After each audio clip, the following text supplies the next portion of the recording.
In an era where global agriculture faces numerous challenges, climate change, depleting water resources, soil degradation, rising production costs, and the pressure to feed an ever-growing global population, sustainable, smart, and economically efficient farming models are becoming an inevitable trend.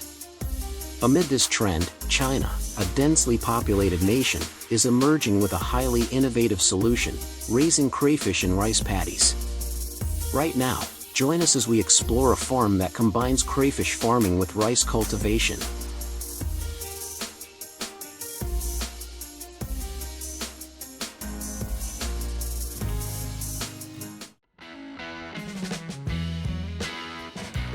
Crayfish, also known as red crawfish, were once considered a dangerous invasive species originating from the United States. With their ability to dig burrows, consume rice roots, reproduce rapidly, and lack natural predators, these crayfish caused significant headaches for Chinese farmers due to the severe damage they inflicted. However, through innovative thinking and relentless creativity, farmers have tamed this destructive pest into a billion-dollar revenue source. Crayfish are not only raised for domestic consumption but have also become a strategic export commodity, contributing to the transformation of Chinese agriculture toward an integrated, smart, and high-value-added model.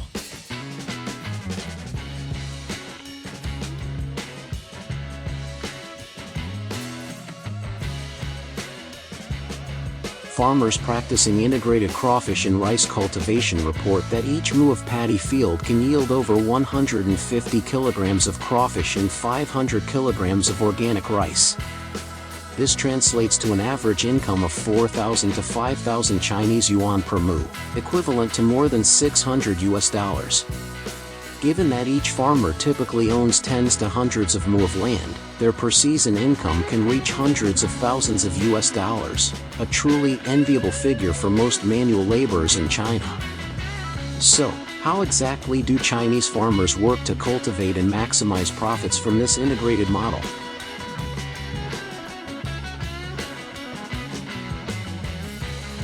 For maximum efficiency, the crawfish rice paddy farming model is intelligently designed with small water channels around the fields. These channels provide suitable living conditions for the crawfish during both the dry and wet seasons. Farmers typically stock crawfish juveniles after transplanting young rice seedlings. This is a crucial period when the rice plants are vulnerable to insects and weeds. During this time, the crawfish play a vital role in cleaning the paddy environment, significantly reducing the need for pesticides and chemical fertilizers. Furthermore, crawfish waste becomes a natural nutrient source for the soil, promoting healthy rice growth. This creates a closed-loop production cycle that is both cost-effective and environmentally friendly.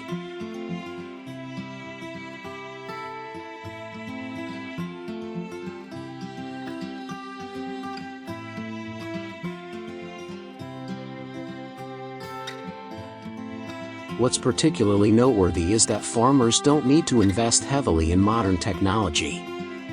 Instead, they primarily leverage indigenous knowledge combined with some water management, temperature monitoring, and cultivation timing technologies. By carefully adjusting the release schedule for crayfish and the planting schedule for rice, the life cycles of these two will mutually support each other. After 60-80 days, the crayfish reach market weight and are harvested by setting nets or draining the water, while the rice is also ready for harvest.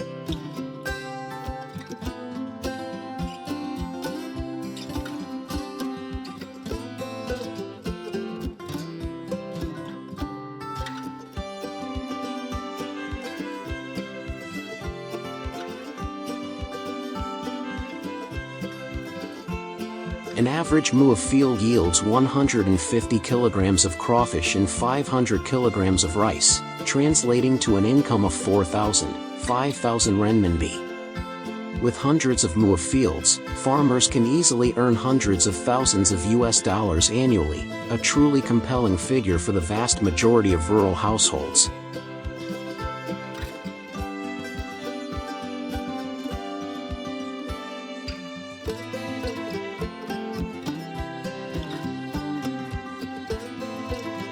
Beyond just income, this model also creates a robust economic value chain. After harvest, crayfish are sold in local markets, casual eateries, high-end restaurants, or sent to processing plants for freezing, packaging, and export.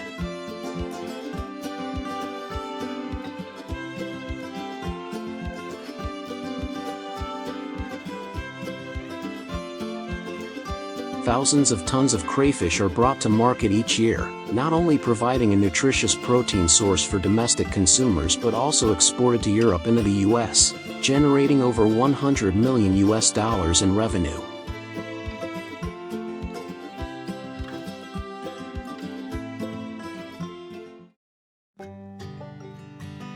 In regions like Hubei, Jiangsu, and Anhui, crayfish have become a symbol of transformation in sustainable agriculture.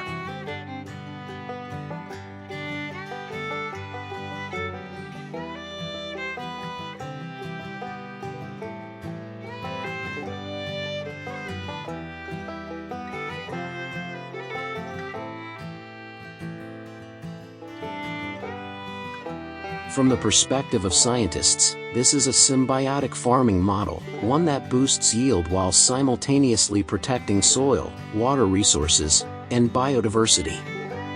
The fact that crayfish consume harmful organisms helps limit the use of pesticides, thereby producing cleaner, higher quality rice that aligns with modern consumption trends. However, we cannot overlook some potential risks. If not managed well, crayfish can reproduce uncontrollably and damage rice paddy embankments, leading to drainage issues, erosion, and negatively impacting crops. Furthermore, expanding this model into unsuitable ecological zones or without proper planning could result in local ecological imbalance. Therefore, the model is only effective when accompanied by a biological monitoring system, regulations for population control, and policies that encourage farmers to adhere to clean production processes.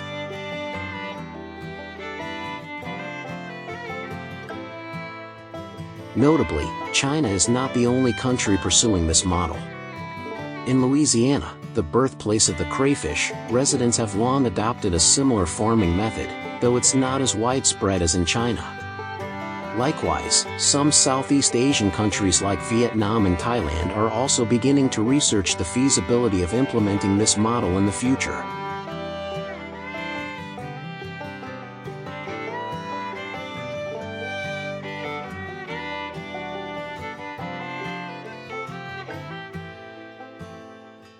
When you think of snakes, fear, danger, or sacred symbolism might come to mind. But in several Asian countries, snakes are also seen as a valuable food source, a medicinal ingredient, a million-dollar export commodity, and more surprisingly, the foundation of a growing industry. Today, we'll take you inside the world's largest industrial snake farm and processing factory, located in Fujian, China, where hundreds of snakes are slaughtered daily in a clean, professional, and tightly controlled process you've likely never seen before.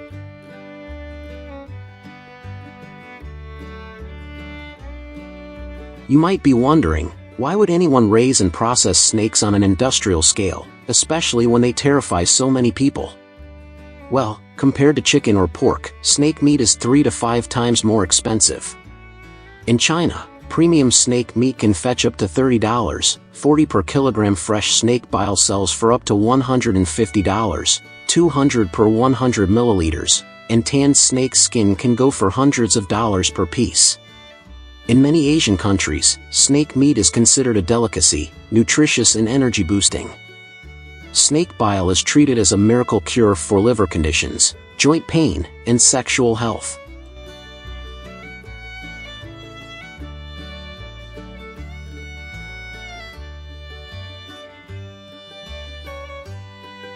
Meanwhile, the luxury fashion industry has a strong preference for real snake skin, a symbol of exclusivity and sophistication. Even better, snakes are highly efficient to farm. They eat little, don't require large enclosures, breed quickly, and suffer from fewer diseases than traditional livestock. A single breeding pair can lay dozens of eggs per year. China currently leads the world in commercial snake farming, processing, and export.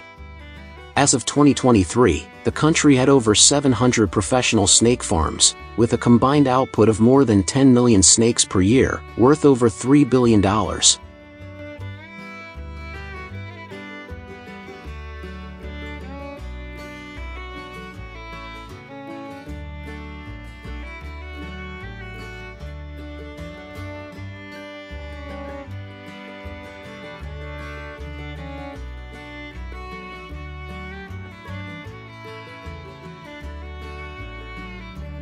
We arrived at Zhenlong Snake Industrial Park, a fully integrated complex in Fujian Province, considered China's largest snake processing facility. Here, snakes aren't just farmed, they're bred, processed, butchered, packaged, and exported, all on site. The snake farming zone spans over 80,000 square meters, housing more than 1 million snakes of various species: cobras, krites, rat snakes, water snakes, pit vipers, and more. They're kept in mesh enclosures that mimic their natural habitats. Their diet is controlled, their health monitored, and parasites are routinely removed.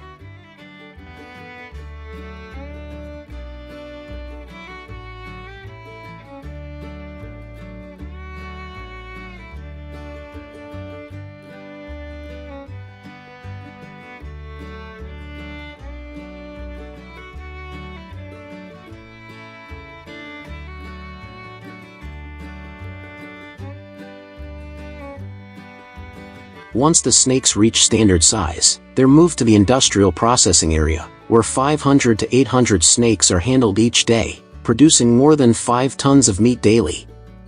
Most of the slaughtering process is semi-automated, using modern equipment and a streamlined, closed-loop system.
Despite the high economic value of snake processing, not everyone agrees with turning snakes into an industrial commodity. Organizations like PETA and other animal rights groups have strongly condemned the brutal treatment of snakes. Many are skinned alive or not properly anesthetized.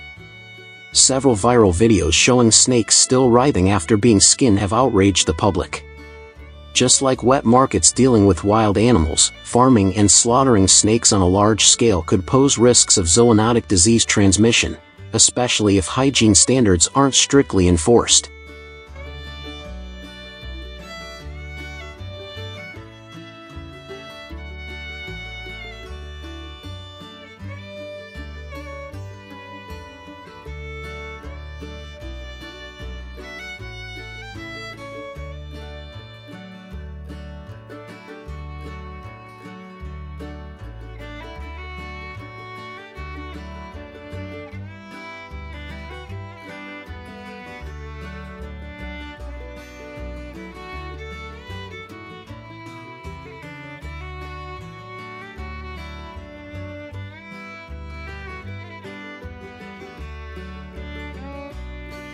Will the snake industry grow into a sustainable business? Or will it become the next victim of unchecked exploitation and future health crises? Let us know what you think in the comments below.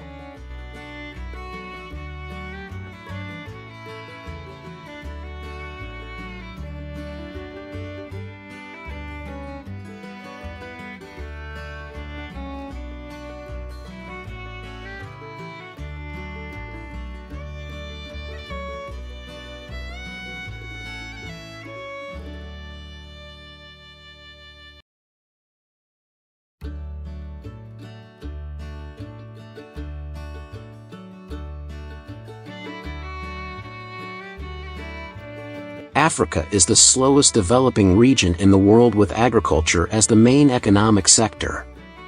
In recent years, pig farming has become a trend that has helped many farmers get rich.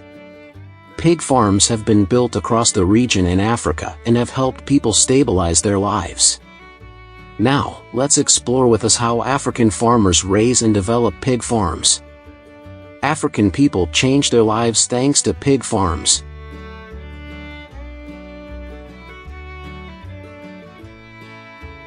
South Africa is currently the largest pork producer in Africa, producing over 245,000 tons per year, although it imports pork from Europe and North America. Currently, the country accounts for 0.18% of global pork production. However, pork and related pork products have significant export potential, thus presenting a huge economic opportunity for interested countries, including South Africa, where demand for pork products far exceeds supply, with the majority of production being absorbed in local markets.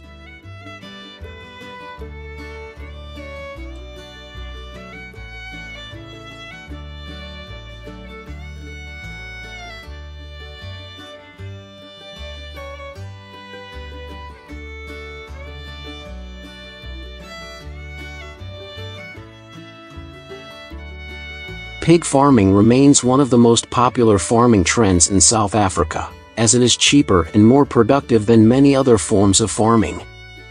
It is also becoming popular among first-time pig farmers. So, do you know how much it costs to start a pig farm in South Africa?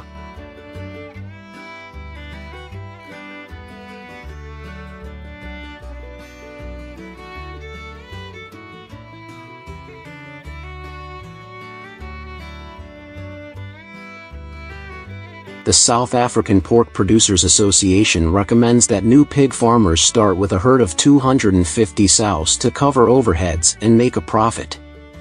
For a 250 sow farm, the estimated startup costs are around $1 million.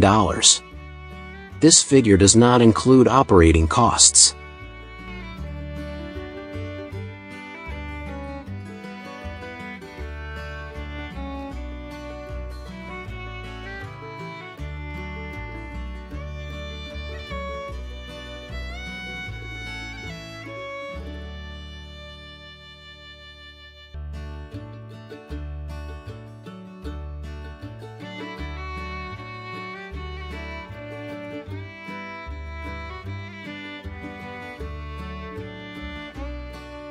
To care for 250 breeding sows, the farm will need 125 hectares, and a lot of infrastructure. Farmers need to build barns in many areas, for all stages of pig production, such as breeding, farrowing, weaning and fattening areas. In addition, the waste treatment system is also focused on to ensure biosecurity and minimize environmental pollution.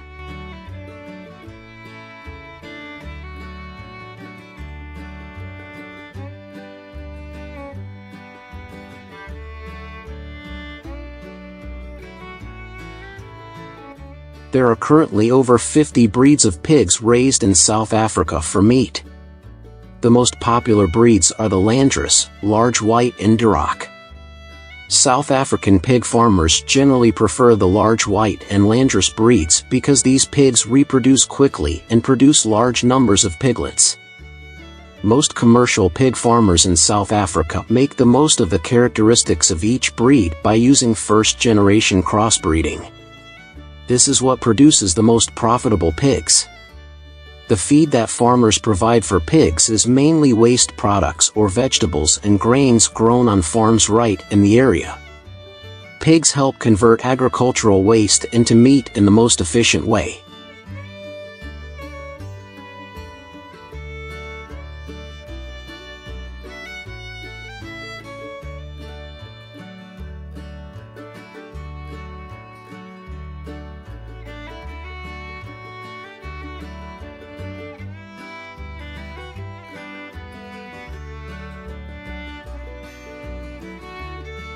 According to many reports, pig farming has been a major driver of economic development in African countries.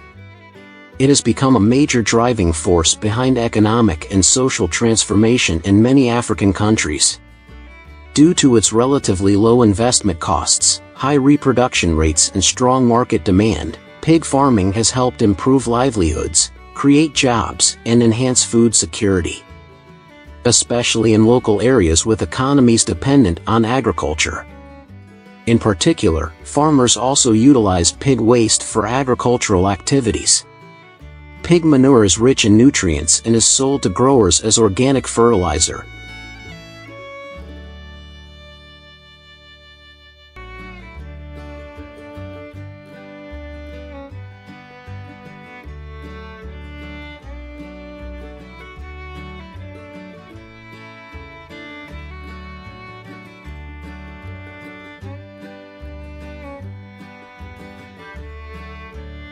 Pig farming is more efficient than other livestock because they grow faster and are also less expensive. Many small-scale farmers, especially in rural areas, have turned to pig farming to supplement their income. A pig can give birth to 8-12 piglets per litter, allowing farmers to quickly expand their herds and generate revenue. Countries such as Uganda, Nigeria, and Kenya have seen the rise of pig farming as a profitable business. Currently, the pig farming industry in Nigeria is worth over $771 million, which is expected to increase in the coming years.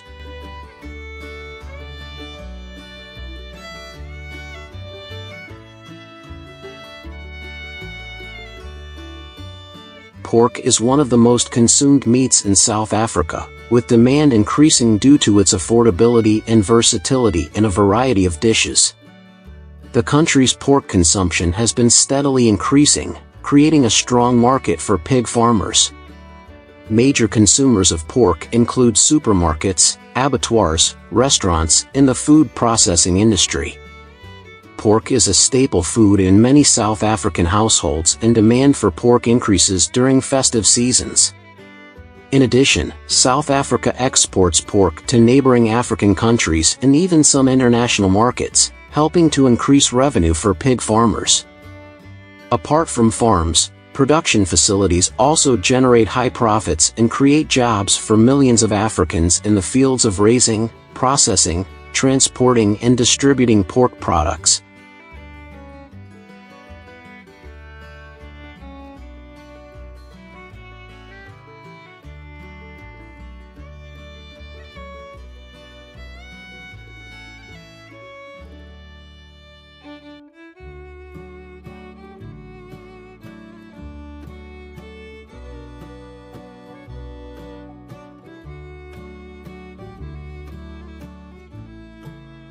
Is this a giant pineapple? Well, it's not a pineapple, it's a plant native to South America, particularly Mexico, called agave. Strange as it may sound, this plant is the main ingredient in the production of traditional Mexican liquor, and it has a large consumer market in the United States. Today, let's explore with us how Mexican farmers produce millions of liters of liquor by hand from agave.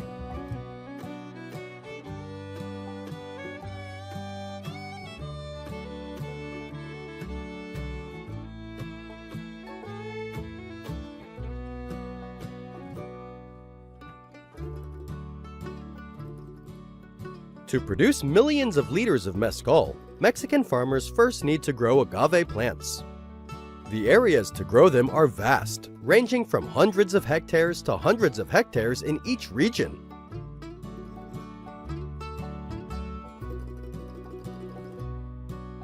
Mexican farmers grow agave primarily by sowing seeds. The best quality seeds are sown in seedling farms to ensure the right temperature and humidity for germination. When the seedlings grow to about 10 centimeters, they are transplanted to larger farms with more light for optimal growth. The natural conditions in which the agave is grown also directly affect the flavor of the mezcal. Therefore, farmers often pay close attention to the growing area to produce the most unique mezcal.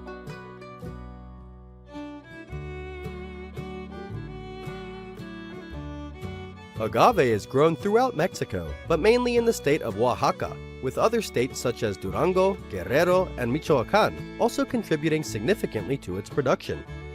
According to reports, the state of Oaxaca has a total of nearly 16,000 hectares of land, growing more than 10 million agave plants each year, providing the main raw material for liquor production and pharmaceutical processing.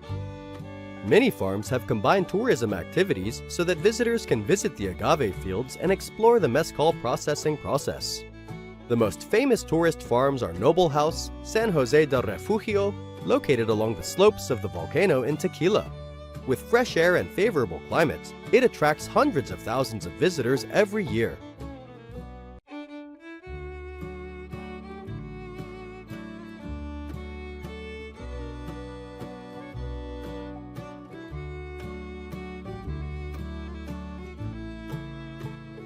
This plant takes a long time to reach maturity, usually between 7 and 25 years, with some varieties taking up to 35 years.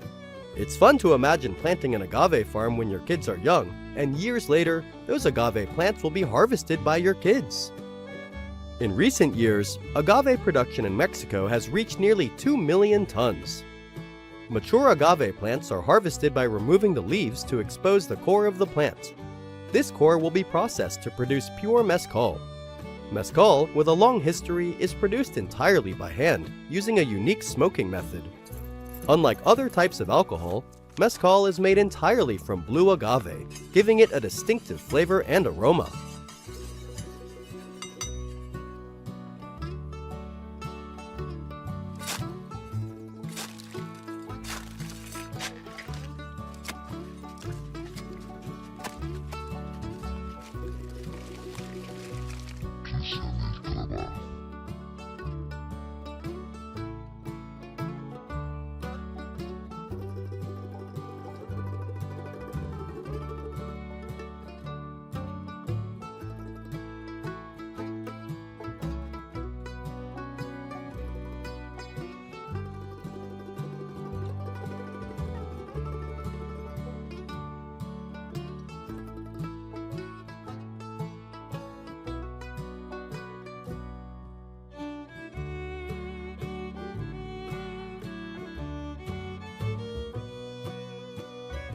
After harvesting, the agave pith is aged in traditional underground pits. These pits are about 2 meters in diameter and can be dug long ago.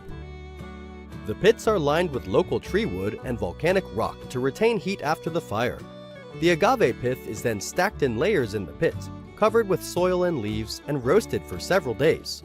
This slow, smoke-aged process allows the sugars in the agave to caramelize, creating a characteristically complex flavor. After brewing, the agave is crushed to extract the juice, a process that is also done entirely by hand using human or animal power. Once the agave is crushed, the fibers and juice are fermented into alcohol using wild yeast. Fermentation times vary with temperature and humidity, typically ranging from a few days to a few weeks. This time also affects the overall flavor of the mezcal.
Like many grain spirits, mezcal production requires distillation. Most producers use clay or aluminum pot stills heated over open fire. These pot stills are much smaller than modern pot stills, allowing for more unique batches. Typically, mezcal goes through 2 distillations. However, there is a special type of mezcal that is distilled a 3rd time, which can include chicken, fruit, or nuts. This type of mezcal has a more refined flavor and is often enjoyed during special occasions and celebrations.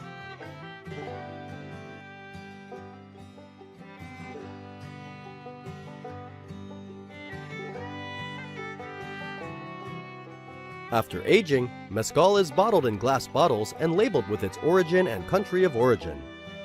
The artisanal production of mezcal is typically carried out by small families, following traditional methods passed down through generations. It not only produces a unique flavor, but it has also maintained tradition over the centuries, as modern production lines have evolved. The industry provides jobs and economic stability to thousands of people in Mexico.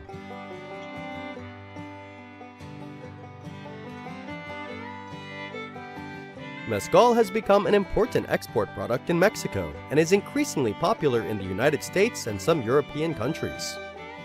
Each year, Mexico exports a certain amount of mezcal to different regions of the world.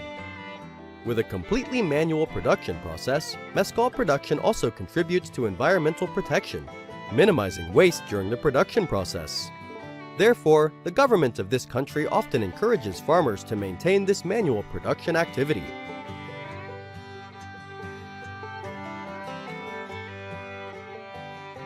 After distillation, mezcal is aged in oak barrels for a period of time, usually several months to a year, to enhance its flavor.